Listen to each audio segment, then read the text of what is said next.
Hi guys, and welcome to RCC Adventures. Now today it's cloudy, but hey ho, the sun has been out, but I thought I'd do a little bit of an update on some of the members of the fleet. So at the moment we've got the Rover here, we've got Harlequin. I came down in Ron because he works now, and Dad came down in the Passat. So what I've been doing today, and you probably would have known from probably a previous video, is that the drive shaft is it's cack. It's gone up the Swanee. So now managed to get the drive shaft off, and if I hold it up here like so, hopefully you'll be able to see.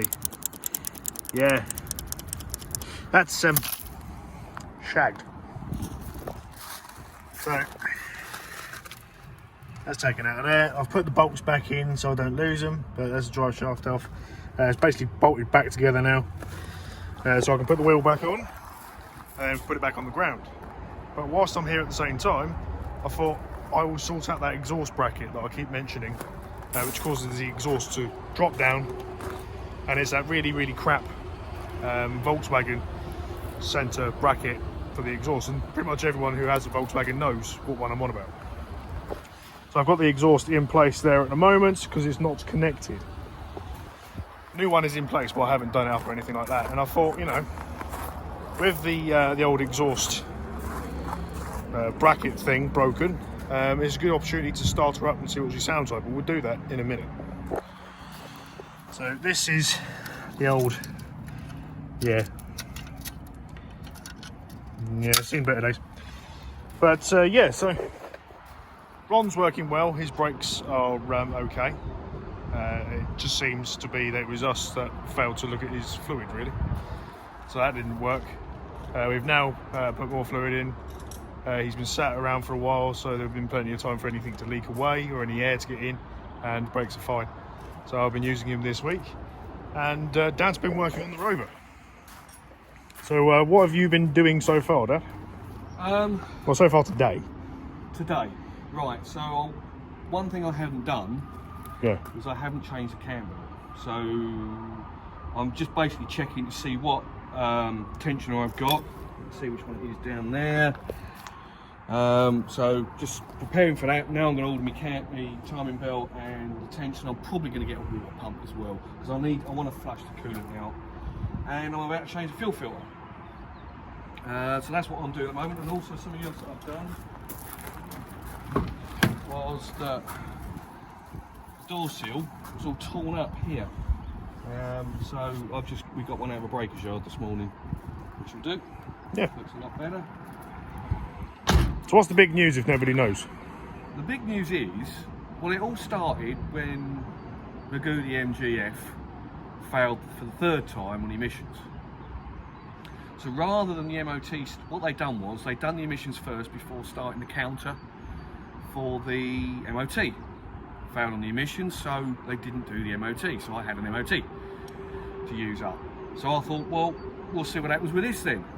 So I insured it for the day, I took it for the MOT, and it passed with flying colours, to a point where that the MOT station said they called it the Bewley car when I turned up, which I sort of questioned, sorry, what are you on about? They said, it's that good, it needs to go to Bewley Motor Museum. So I've contacted them, but I haven't heard anything back yet. So I'm just fetting with this, and then we'll see what happens. Because if it doesn't go to the museum, I want it to go to an enthusiast. Yeah. Someone's going to look after it, because the car is that good. One of the things the MOT station said was that the exhaust on it, apart from the back box, is the original from when the car was new, with all the labels, the stamps, and everything. And what year is it? 2001. Yeah, it's a long time now. That's over 20 years old. Yeah. So it's not bad, is it? No. And it's still, you know, it's only got 48,000 on the clock. Yeah, there's a few little marks where it was in this store, in its garage through its life for the 8 years. But it's too good to be just sold on as just a second-hand car. So yeah, if anyone is interested, we keep seeing planes flying over today. There's old planes. Yeah, so if anyone is interested and want to buy it, and they are an enthusiast of Rover 25s, this is, don't forget, a 1.1. Yeah. And how many left? There are 30 on the road, and 39 sawned. Yeah. So this is one of the 39 sawned. Yeah. But it has an MOT.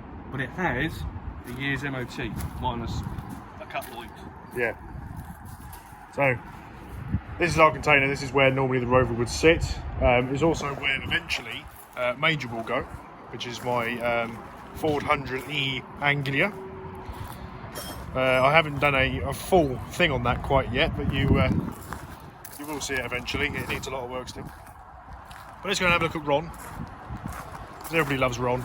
Ron's a silly little car. And yeah, he just does what he needs to do. He's just absolutely perfect. Been using him as kind of a van today.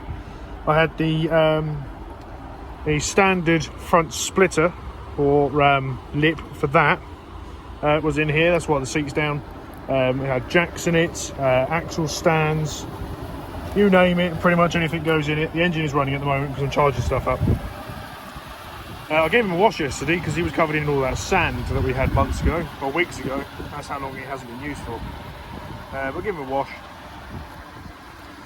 But anyway, let's go to the point of that I've just said at the beginning of the video, which was, let's see what Harlequin sounds like. Basically, open cap. So if I point the camera underneath, you'll see what I mean. So if you look, hang on. If you look now, you will see that it is not connected. So the cat is that bit there, got a midsection box there, and then it's connected there by that bracket. So that's a new one there, but it's not actually connected, the two pipes together. So we're going to see what it sounds like. So I'm going to get you set up somewhere where you're going to actually balance correctly and hopefully have good sound. So bear with me. Right, so hopefully you stay still. If you have headphones in, I would suggest turning it down or taking them out or putting on a sound bar to make out all the lovely VR noises. Don't forget this is on VR5.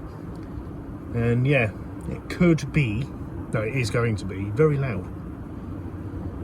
So yeah, let's see what it sounds like, shall we? Obviously we'll all around the other side of the car and turn it on, so you know, take a few seconds. Ready for this now?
Yeah, so does anybody think Group B rally car kind of sound? But anyway, yeah, so that's the end of the video now. If you liked it, please will you subscribe and give this video a like and hit that bell and give it a comment. And if you want to see more of this open cat, then you'll have to wait until I change the exhaust again. And yeah, so hopefully Harlequin, or shall we say Rusty Quinn, I ain't going to be changing the colour of the bumpers because it seems weird to me. I don't know why I did it in the first place. I got a little bit carried away. But anyway, yeah, you'll see this on the road a bit more. She's kind of been semi-off-road for a number of weeks now, ever since the drive shaft started going really bad. So I've been using Ron, I've also been using Mini, Dad's been using Russ, which is the Passat. The Rover's got an MOT. This has now finally got its drive shaft off and it's going to have work done to it. Major is having major work. Currently the engine's in bits. What else? The van, you've seen, there's a bit of an update on that. That's done. More welding's done. Betty, recently been used. She's basically, as she was before, absolutely perfect. And Louise, the Beetle, is Emma's perfect little daily. But anyway, have fun. We'll catch you in the next one, guys. And yeah, please subscribe. Cheers.